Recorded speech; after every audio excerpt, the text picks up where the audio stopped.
Little overview of how basically homework 1 level 5, which is essentially about the same topic about food being digested. It's just focusing on the juices that are squirted into the tube.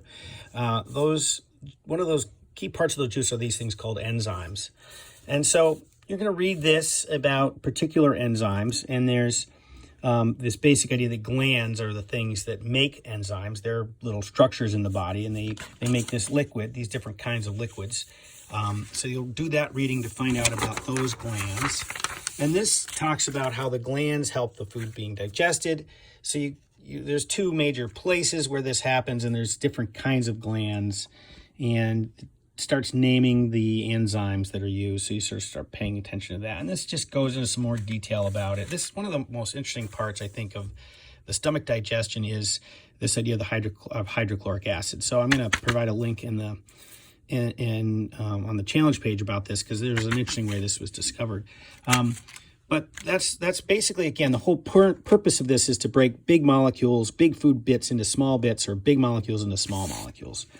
And then there's an interesting diagram here about how the pancreas is involved in all of this. And I'm going to be giving you this diagram. And so the trick of this is all twisted around. But if you untwist it, you can see how all these things are connected. This is a slightly better picture than this. There's the liver, and there's the pancreas, and there's the little gallbladder. And you'll see that same thing here. There's the gallbladder, and there's the pancreas, and there's the stomach and the small intestine. So you got to do a little interpreting the diagram and answer where it's located. This is a very important chart, turns out, because, again, this basically shows big molecules. That's what these are, and they basically get broken down into small molecules, and the goal for that is that they can pass through cells. So these are too big to pass through cells, and these are small enough to pass into cells. So small enough to go through the cell membrane, the semipermeable cell membrane. So everything gets broken down into these tiny little bits, and they have particular names. So then, based on that, you can quiz yourself, see how you're doing, and same thing here. See what you can do with those, and with this, and this you have to go back to the earlier chart and figure it out.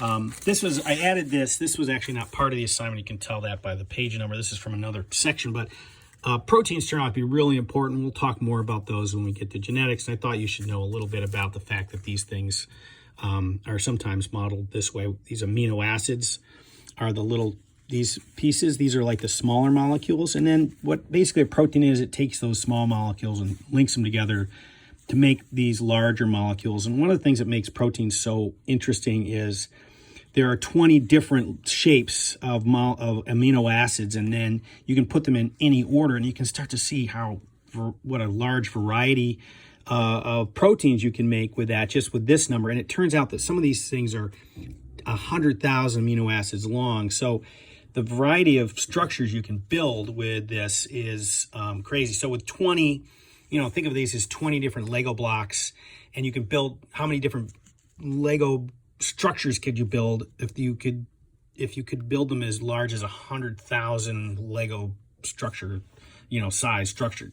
So it just is an important idea. Proteins are amino acids, and you get this huge variety of things, and that helps explain a lot about how the cell functions, because you can basically build any cell part out of these that you want, because you can link them together in any particular way.